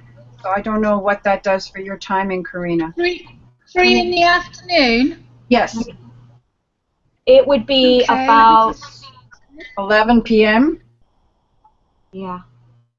It's 10 o'clock. 10 p.m. Yep, 10 p.m. That's fine for me. Great. I would message Aurelia, Angela, and see if you can get her in there, because Aurelia has it all. She is. Yeah, that is her. Oh yeah, good point. Let me do that now. But I also think if you or if one of you could send Karina the Google Hangout when Aurelia gives it to you, you can get in that way as well. All right, let me do that now. I'll send that over. It's all on my site here. So much fiction is thinly disguised biography. Yes. Of course it is, yeah. Not saying too much. You know what they say when you not saying when they say sorry. Do it again. Do it again, Shirley. Pull up your book again. Let the world see it. Come on. Okay, I will. Thinly disguised, right? Called fiction. Thinly disguised. Okay, I have an idea. Whenever we need to speak, instead of raising our hands, we're going to raise our books in front of the monitor. Well, that will work. Well, that would work I've for got about anybody 8 of them, but you, so I know. I'm going to be on there all the time. There you go.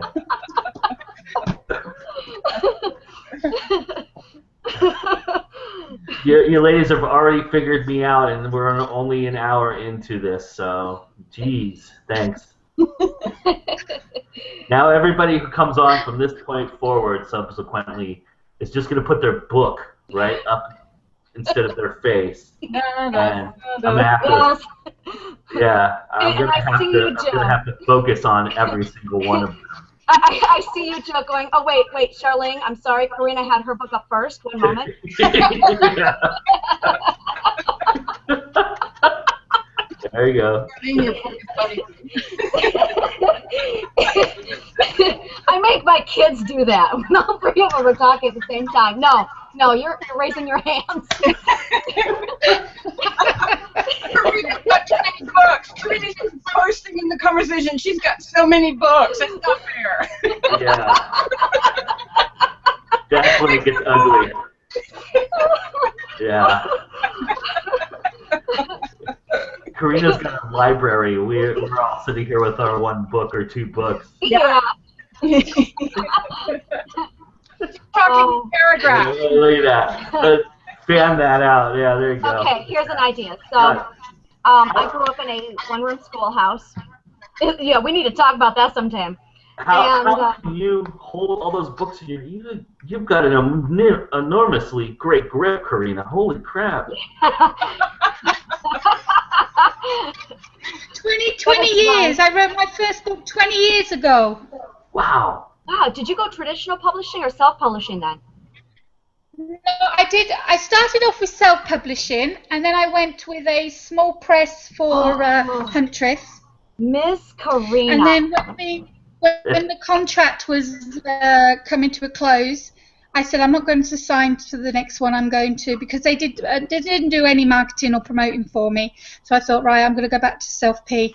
So yeah, all 8 books, they're all self-published.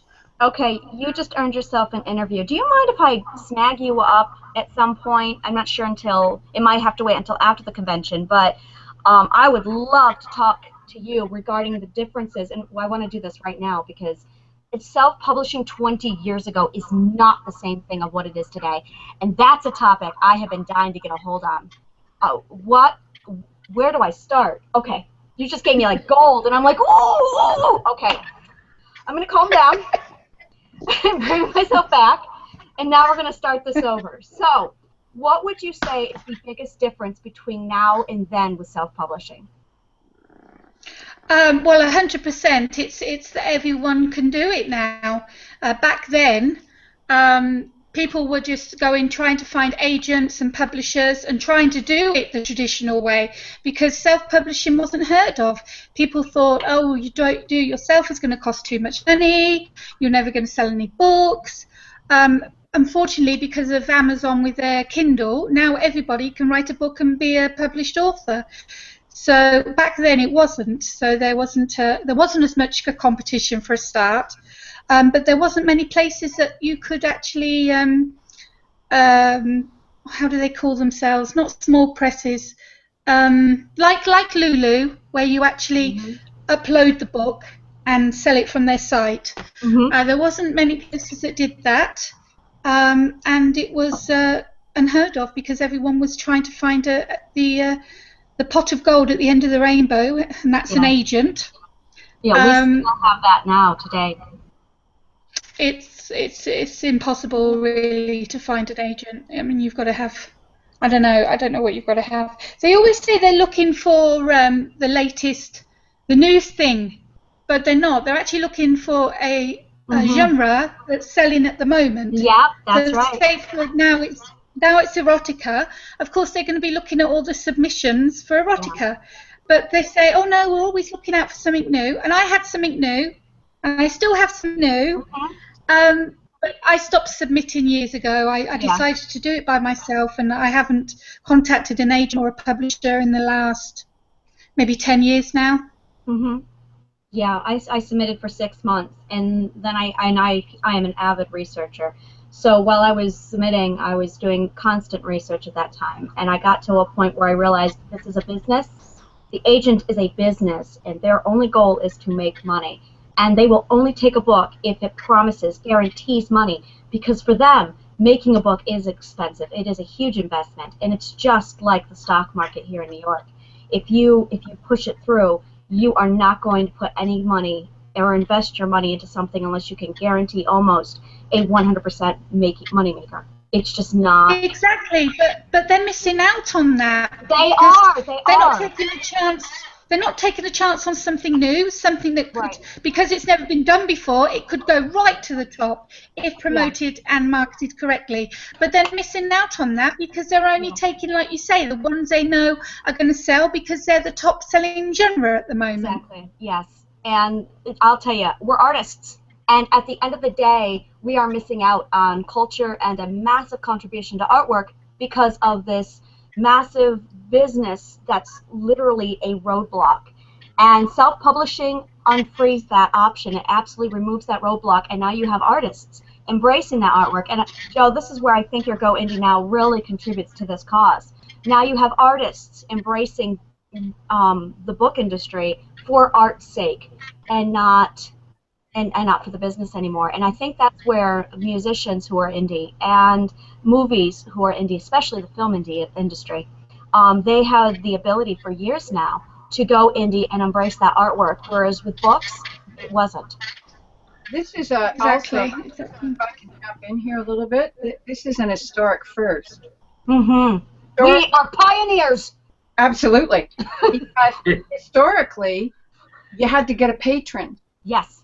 And what the publishers are, to some degree, are patrons. Mm-hmm. So there's only going to be a small section of people doing that. The other thing I wanted to suggest is we first published a poetry book back in 1996, and we self-published. The problem was it was considered vanity press, meaning Yes. you're vain, you think you're Yes. but it isn't. It isn't good. And that was the thinking up until about 6 or 7 years ago, that if you self-published, it was because you couldn't get anywhere else. And it's totally turned around. Exactly. Yeah, we were thought of as a negative because okay, you couldn't get an agent, you're going to do it yourself, which means your book isn't good and you can't write. Exactly. And that was a stigma that carried self-publishing. That's correct. Yeah. Exactly. I want to tell you, if you don't mind throwing in, I want to throw in here about the experience I had around publishing with my memoir that isn't written yet. But I had a friend who's very, very knowledgeable who said, put a package together. So I put a package together. And then through a friend of hers, I got the package put in front of one of the 5 big ones, probably the biggest one, and right to the desk of the person who handles this stuff. And then there was this resounding galactic silence that went on and on and on. And to this day, it's still there. There's been absolutely no response.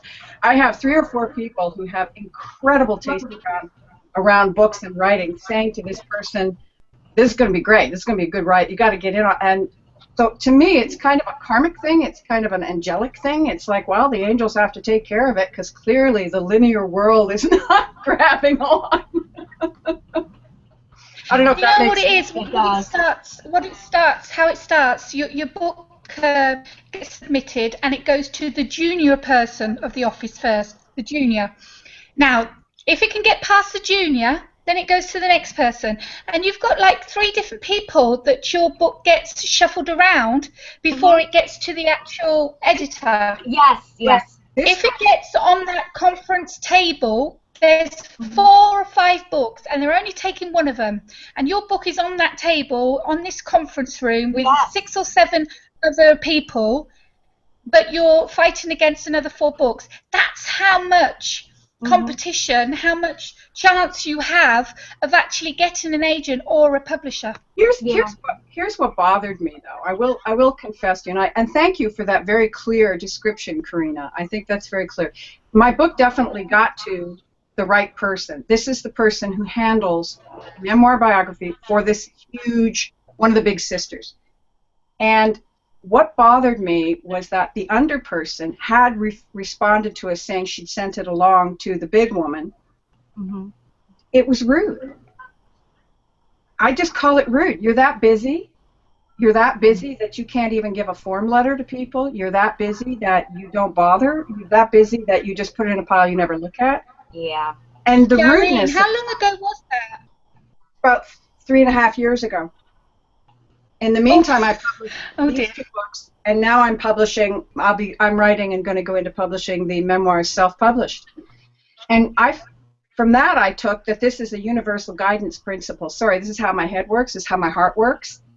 If it doesn't work on that level, it's because I'm not supposed to do it that way. I'm supposed to do it indie publishing and reap the benefits of that, even if it's smaller. It'll get to the right people. It'll go out, and eventually I trust, and I know because I know that we're all good writers. And so I feel like that's going to be the route to go. But I do feel like there's a rudeness, a coldness to that. There is. There really is, yes. And Angela, that's one of the things that I have absolutely flocked to you about. My heart opens up because you are not rude. You are warm.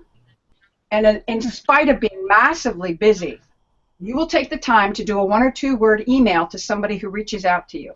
Thank you. Like, my hat is off. I think this is a human-to-human experience. That's the experience I want. I want the human-to-human. I can't care about those big mechanical numbers because they're cold. And there's no one up there that's, I believe, really working human-to-human. I hope that makes sense. Oh, no, it does. I worked in, this is funny, this is one of my dirty little secrets. I was a debt collector. Yeah, I know. Take it in. For 5 years. I can't imagine you. I could imagine you saying, look, it doesn't matter. It's okay. Don't worry about you. Can I help you? No, I wasn't. I was. The absolute worst job for Angela B. Chrysler right there. No, I was fierce. I was polite, but I was fierce. Were you? I was actually the top collector, and I was rigid with being polite. After a while, that stopped. Oh my goodness, it's the debtors who were rude. I had one lady who blew a whistle in my ear. She said hello and then picked up I'm speaking out because it wasn't the debtors. I'm in New York State, and we have federal debt collection laws, and we have to learn and memorize each and every one of them. And we would lose our jobs if we broke those laws. We have attorneys who would hunt us down and purposely look for the slightest mistake we made. And I think in 5 years I made one legal mistake. I mean, I didn't lose my job over it, but I was horrifically written up. It was a big deal. So this whole, debt collectors are horrible. And I've had my share of rude debt collectors, but the company I worked for was very polite. And if you were rude, you were fired on the spot for it. You went into significant training. It were the debtors, the human beings that I spoke to. I had one person, I'm telling you, he got to me. I fell apart on the floor right there. He said to me, "You're from New York. It's no wonder it's no wonder your husbands are all leaving you fat." And then he swore at me. I was devastated. I've had people make such horrifically sexual statements to me. The police whistle was just one among many. It got to the point where it really shaped my approach to people. It really did. Now, this was right after the abuse that I escaped out of. And to go right into this, it was a massive learning. It was a massive message that I picked up was it doesn't matter how poor you are, manners cost nothing. And this is something that I just recently learned from the therapists who are involved with our household. I say therapists because we have one for 2 of my children, 1 per child, and then my husband and I. So we are huge with mental health in this household. And all of them have said one very clear thing. Trust is earned. Respect is a given. We all have a right to basic human respect. It's the trust that needs to be earned. And that was, it really, I absolutely take that to heart. I absolutely use that in everything I do. It is a big deal to me. You do. I absolutely, with all of the things you're doing and all of the really hundreds of people you've contacted to get this process together, you, Aurelia, Joe, Cece Rogers, there's a crew of people, the Nori people, Dawn and Jay. Oh, my favorite couple. I love those people. Why? Tell us why. They're doing an amazing thing. Well, it's very arrogant of me, so I'll just say that. They made ABC Angela B. Chrysler Day last year for me. They did. It was in honor of me after everything I'd done with the book tour, the Brain to Books blog tour, and the cyber convention. And they are the first in line. They really are to help anybody out. They're just phenomenal. When I heard that they wouldn't be making it this year, I cried. I'm like, no, you have to be here. They were a huge contributor last year, And that didn't stop them. They contacted Joe behind my back. I had no idea that they did this. And I suddenly got an email from Joe and Jay going, hey, we have a great idea. And I'm like, oh, okay. And they explained that they had contacted Joe, that they were working together, and they were taking this thing to LA. And I'm like, do it. You are field agents. And I mean, I ran with it. It was just beautiful. I love that they ran ahead without me. It just go, I'll catch up. And it was just beautiful what they did. But that's the kind of people that Dawn and Jay are. They are involved. They are very much. They are as driven as the rest of us. And I mean, they are really driven. They have an idea and they don't stop. And we have to talk about risk takers because that is just a huge topic. I remember when I was watching the news, there was this one woman. They actually sat down. The richest person in the world is a female. And they sat down with her and her family, and it was comparing her lifestyle to, like, Paris Hilton. And she explained that her children would be punished if they even mentioned that they were rich. That's their morals. It's not something you talk about. And the children had also been raised with the understanding that mommy and daddy's hard work was mommy and daddy's hard work and not theirs. And that the children could not freeload off of this despite them being the wealthiest people in the world. And one of the things, high five, cyber high five, one of the things that really was echoed strongly to me is they took brain patterns of somebody who is successful and somebody who is not. And the people who are successful, they found out that the only difference, is they were more likely to take risks. That's it. That's a fascinating discussion. I love that. So the risk thing in the risk takers, yes, is ready to kick over, whereas the people, because it has to be a gamble every time. It is, and it really is, and that's actually one of my huge philosophies. This is really. One day I'm waiting for this to bite me back, but my strong philosophy is I am not allowed to say no. It's why I say yes to everything. Now there's rules here, Charlene. I saw the eye roll and that could be dangerous. So no, it's not. Let me tell you one of the ways I took a risk when I was much younger. It turned out pretty well, but it keeps popping into my head, so I'm gonna regale you with this story. I was working in the slums of Australia, in Sydney, in the absolute bottom slum called Ultimo, if you can imagine it, during the heat wave, in a bar. I was waitressing, and it was a regular bar. It wasn't like a topless bar or any of that stuff. And this guy came in, but we had to wear short skirts. And so this guy came in, and I'm giving beer to him and his buddy, and I turn to give pour the buddy, and I feel this hand on my thigh. Yeah. Without moving, I look at the guy I'm pouring the beer for, and I say, tell your friend to get his fat paws off my body. And his friend says, I think she means it. And long story short, he didn't do it, so I took the next jug of beer and poured it over his head. Now, good job. Exactly. Well done. Yeah, good job. I got no money. I'm in the slums of Australia. It can't get any worse. And my boss is behind me, and I don't know him that well, but he was from the U.S. From right, yeah. And he looks at, and the guy is like, you, fire her. She's just a wait. You know, he went through the whole thing. And my boss just looked at her and said, I can't control her any better than you can, but she's a good waitress. And I'm not firing her. That is epic. Oh, that is an epic line. Oh, that is beautiful. So sometimes taking risks does pay off, for sure. Yeah. That is epic. No, when it comes to business, Charlene, when it comes to business, yes. I don't say no. Every question is an opportunity. Every proposal is an opportunity. And honestly, in the last year since I started this, I just got my first, I really don't want to do this. And I said yes still, but it was the first time I got the feeling of, but I won't. It's what can happen. I mean, that's really it. What have I got to lose? If I were investing money into this, well, I am. But if I were investing lots of money into this, well, you are. I could justify or at least argue with myself. But at the end of the day, this is investment. This is absolutely. I mean, look at the convention. What's the worst that could happen? No one shows up. A no for what? Didn't follow that. Oh, it was a proposal that I received via email, and I was just not. To me, I looked at it and said that doesn't seem very promising. But okay. So you gave your first no. Well, no, I said yes. Okay. It was the first time I wanted to say no, but I didn't. I won't allow myself to say no to a business opportunity. May I offer something there? Certainly.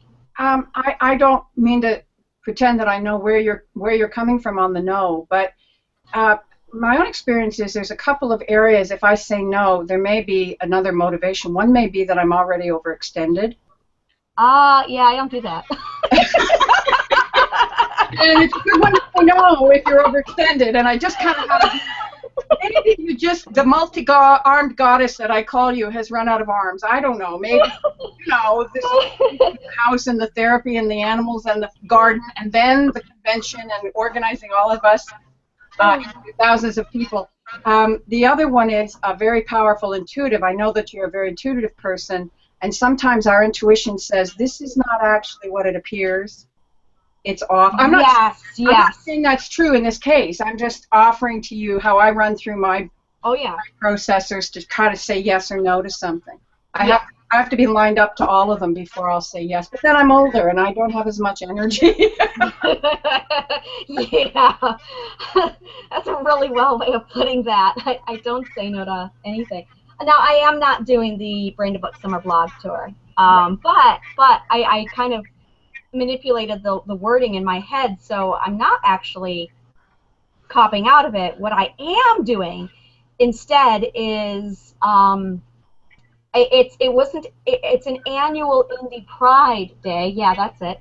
And last year I did a blog tour. This year I'm doing something else, and I am. So it's not that I said no, it's just that I kind of altered things a bit. You said different. Yeah.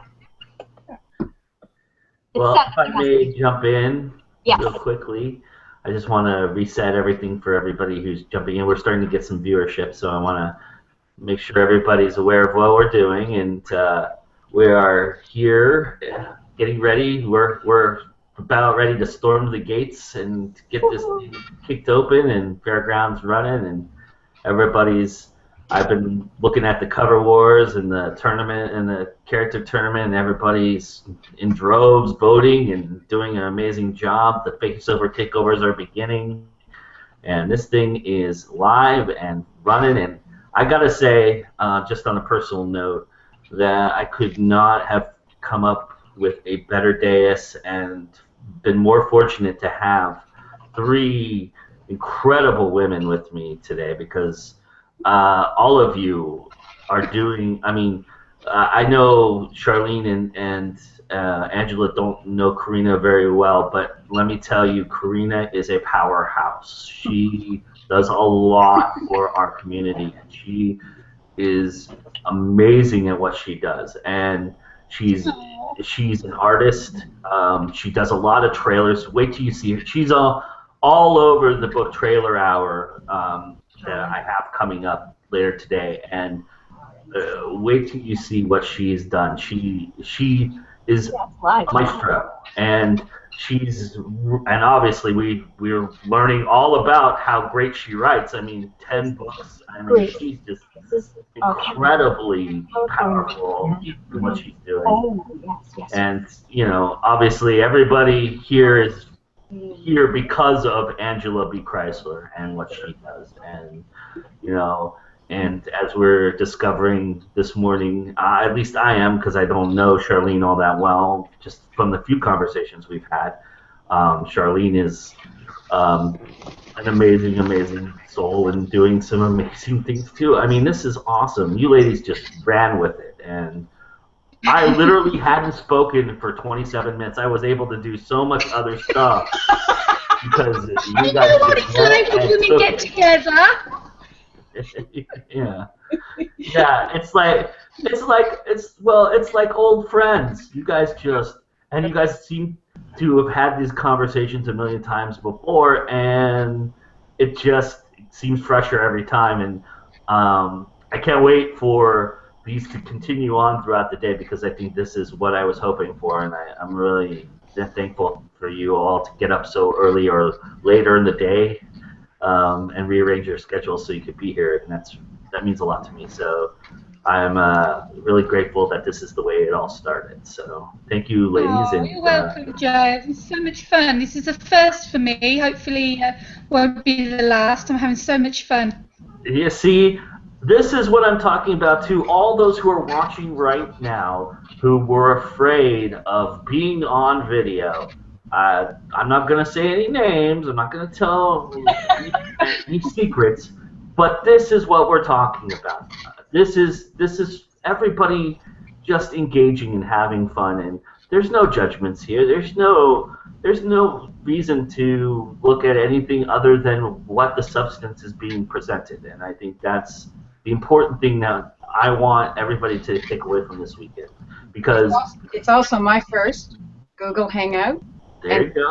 I'm delighted to know you. And Angela, of course. Great love for Angela. And Joe, it's great to meet you as well. So I think considering we're all newbies coming together, yeah, it just flows. It's beautiful. And there's so much going on. And I see you, Jen. Hi, Jen. Hello. Hi, Jen. We'll get you the fold here. But, yeah, there's so much going on. And it's so impressive that how many people have stepped up and wanting to do stuff and just be a part of it. And if you don't come away this weekend with a book, you're doing something wrong, because I think there's so many people who have so much to say, and so you're going to meet a lot of amazing people this weekend, and hopefully I can bring a lot of them to you. Here's one right now, straight from Japan. Hello. Mr. Jin. Wow. Introduce yourself to everybody, Jin. Tell us what. Can you see me? Absolutely. Yes, we can see you. Okay. Sorry, the light that I have in here is off yellow, so I look weird, I think. It's about 10:30 at night here where I am, so if I give you a really quick overview, see where do I begin? Let's start at the beginning, and then when we get to the middle, we'll be at the middle. How about that? There you go. Okay. Tell us what you're writing. Tell us about your writing. Tell us about you. Okay, well, to tell you about me, I have to go back to who I was before I became Jin. And my name used to be Omar Piña Peña de la Paz. It's a mouthful. I was raised in Santa Barbara, actually. Enormously beautiful place. That explains my English. That explains a lot about my accent as well. I moved to Japan about 16 years ago, which is around the same time that I started to write one of my first novels, which I never published. I called it Life, and eventually that novel morphed and got put to the side, and I published a fantasy novel under my other name, and I published a very short biography under that same name as well. And then when I finally became Jin, that's when I also figured out that I like to write romance. But I don't write erotica, not because I'm not into it, it's just I don't know how to put that stuff into words. My book, there is a fine line, is there not? That's true. One of the first books that I put into my romance series, it's been double published because the first time I didn't know anything about publishing, about covers, about anything, and I released this book, Love, and you can still see the old links to it on Amazon with this. My best attempt at a cover back then, and my best attempt at self-editing, which we know is not really a good idea. I've been there. So then what I did was I let that book sit on Amazon.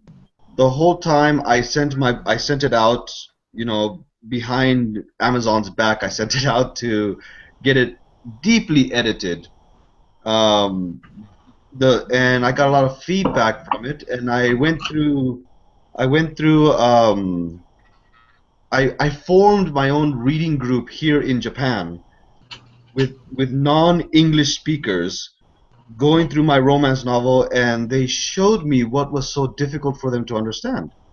Like, they're not native speakers, but they're about a proficiency exam about 600, so that puts them about a high school level English. So they showed me what they were finding difficult to see, and that plus my editors, I was able to extend the book an extra 10,000 words. I was able to find all the grammatical errors that I found that I missed in my own self-editing stuff, and with the editor that I could afford, we went through it and I re-released it. Here's the cover now.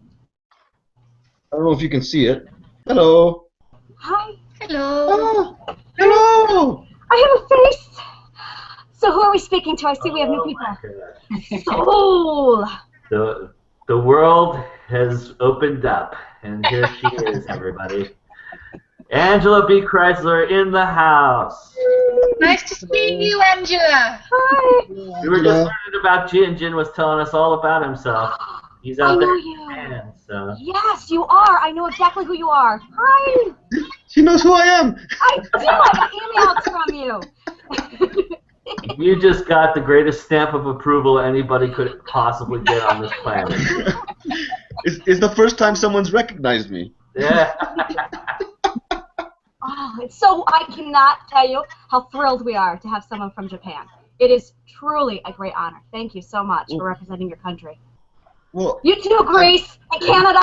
I love you. Well, you missed it earlier, Angela, but Jin was actually telling us he's actually from Santa Barbara, and he relocated to Japan. Who cares? I'm in Japan Santa now. Barbara! Yeah. I do have to ask, are the cherry blossoms in bloom yet? They went in bloom last week because we had a very mild winter this year. Oh, one day, I will have a spring trip. They're good to experience once in your life, and that's it. Not because they're bad, but you have to remember it's like going to a concert and standing, shoulder to shoulder with thousands of people. Yeah, you're talking about the picnics, right? Not just the picnics. This is like a regular outing to see them. Ah, I see. Yeah. They're that popular. Yeah. They're that Oh, yeah. popular. Yeah. So, and then you have to remember also it's also the drive to get there. There's cherry blossoms 40 kilometers, which is about 25 miles away from my house. And if I wanted to see them tomorrow, my family and I would be on the road for about 3 to 4 hours. Oh man. And I'm not sure if you guys know it, but and I'm sorry to be like, I love Japan. The cherry blossom is one of the most. It is the pride of Japan. One of the many. Yeah. Their cherry blossoms are just beautiful. I can't have them here because most of the plants in Japan do not agree with New York, and they take over. So, I am huge. I'm a gardener, and I am huge on understanding what plants are invasive here in the States. And so I can't have the Japanese cherry blossoms, which just breaks my heart. I don't think I can. There's two though. Yes. There's two basic Japanese cherry blossoms that were actually they're not native to Japan either. They were actually imported back in the old days. And what are they? That's as far as I can remember right now. Okay. But they were imported into Japan. Okay. And the place that here near, if you look up the place Takato Castle in Nagano, they have specific cherry blossoms from Japan, and it's one of the places where you can see many of the different variations of it. So Takato Castle in Nagano, Japan, and you can see the kind of cherry blossoms they have there, and they were brought in, I think, from mainland China, I think. Yeah, I'm looking at them now. They are so beautiful. Oh yeah, they are. So, And like I was telling you before, if you came and you wanted to see them in bloom, you know, it's just crowded. Oh, you were here. I was telling you what you were here. um, well, let's see what else. Yeah, I just became a Japanese citizen last year. So that's why my name Congratulations. changed. I see. So, the thing is though, I haven't done the full conversion. Like, there's still emails out there that have my old name. PayPal carries my old name because if I want to change my name on PayPal and keep the same email, I need to submit paperwork that proves who I am, and they will disconnect my PayPal for 3 to 4 months while they do the name change, which is something that I'm a little bit iffy on doing right now. Yeah, I can't do that. So, because I use it for everything. Yeah. So, anyways, actually, I have a cover. Give me a second. Is that your banner back there? For Yes, it is. Yes, this is my. You're on the same part of it. Yes, for your next event. Yes. No, this is going wherever I go. Let me see if I can get close. Probably gonna have it fall over on me. I'm gonna put this down. Just a minute. Yeah, no problem. Yeah. See, this is why I'm actually so glad that I got invited to this event, because I can't do events in English-speaking stores, and things like this convention actually give me this option to let people know that I'm here. Yeah. So it's when I saw this in my mail. Thank you, Angela. When I saw this in my mail, I jumped at the chance, and then I was reading and I was like, oh, what can I do? What can I join? And hopefully the time difference isn't too bad. So that's why I was here. Oh, yeah. So I was able to pull up. This is my cover of my book before. And you see, it's all dark and the lettering is off. But what makes it even worse, and you can see my amateurish stuff here, it doesn't, like, you can't really read anything on the back cover. And on top of that, what it was is, I'm sorry for my writing, chicken scratch in the book, but I don't know if you can see it, the writing itself is, you know, the fonts that I chose, the spacing, the formatting for the book is just completely off, and that's when, after, you know, working with an editor and working with stuff like that, and I still make my own book covers, by the way. It's something that I want to take pride in, so I make my own. And you can see my improvement to the new book. So it's improved. Oh yeah. Oh yes, absolutely. And then with the back. Yeah. Complete transformation. Yeah. And it took me, you know, going through a lot of different tutorials, which I learned nothing from.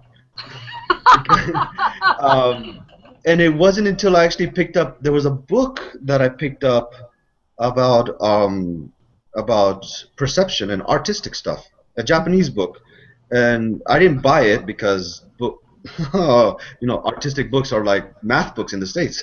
It's an arm and a leg. So, but I perused it, and I was sitting there going, and I was looking at the artwork and the way that people did it, and then one of my friends who I have on Twitter, he said, look at the other covers that other artists in your genre have, which is always good, except my genre is romance, and that's a huge, wide range of things. And like I told him earlier, Angela, you weren't here, I don't do erotica, I don't do paranormal. If you look at my booth, you know, it's relationship romance. Yes. And that's a good word for it. We need to talk about romance at some point, because I have these ideas, and they are not done in the romance world. And the best I can come to it is calling it Princess Bride romance, because it really encompasses love. And there's love, and then there's this deeper and this is what saddens me, because when people write about love, it's very artificial. It is Yeah. physical. There's a lot of ranges, but there is like this other level that's just so deep. And this is your, I almost want to say Romeo and Juliet, but I think agree. they were obsessed children. I don't think they were healthy mentally. No, I agree completely. I agree completely. And when I went about writing this romance book, and originally it was going to be a one-book thing because I thought that I wasn't really going to like it. So what I wanted to write was, and the first one called Love, it's just, well, I don't want to ruin the book for you, so I'm not going to tell you everything that's in it, but mainly you're seeing the relationship through the mind of the man. Oh, wow. And he's not a person, he's not a man in your typical sense of, oh, this is who I love, I'm going to die for her kind of thing. Yeah. More like, you know, like we all are. We're obsessive, we're compulsive, we're insane. We're well spoken. Yeah, and I got this idea for this kind of romance because my friend Peter, who's also my boss, he has this beautiful library, and he lent me a book about the Greek gods, which is for the fantasy series that I have on the side. He lent me a book about them, and the Greek gods were petty, jealous, you know, overbearing. They were human. Mm-hmm. And that's what I wanted to put into this character, and hopefully later on I can do a little bit of a reading out of it, but I wanted that realism out of it. And when I finished the book and I was starting to ask for beta readers, the trouble that I kept coming up with was beta readers would say, oh, I've read romance books like that before. Oh, it's from the man's side. I know what it's going to be about. And they kept throwing that in my face. Mm-hmm. And that's why when I had the first version out, I didn't really get a lot of good feedback. Yeah. We need to talk about beta readers, because that's like a whole nother topic. That is kind of, and I'm trying to figure out how do I talk about beta readers in a reader-interested light. So let me try this angle. Well, go ahead, Jim. Go ahead. Let's continue. I'll brainstorm. While you work out your words. Oh, sorry. Go ahead.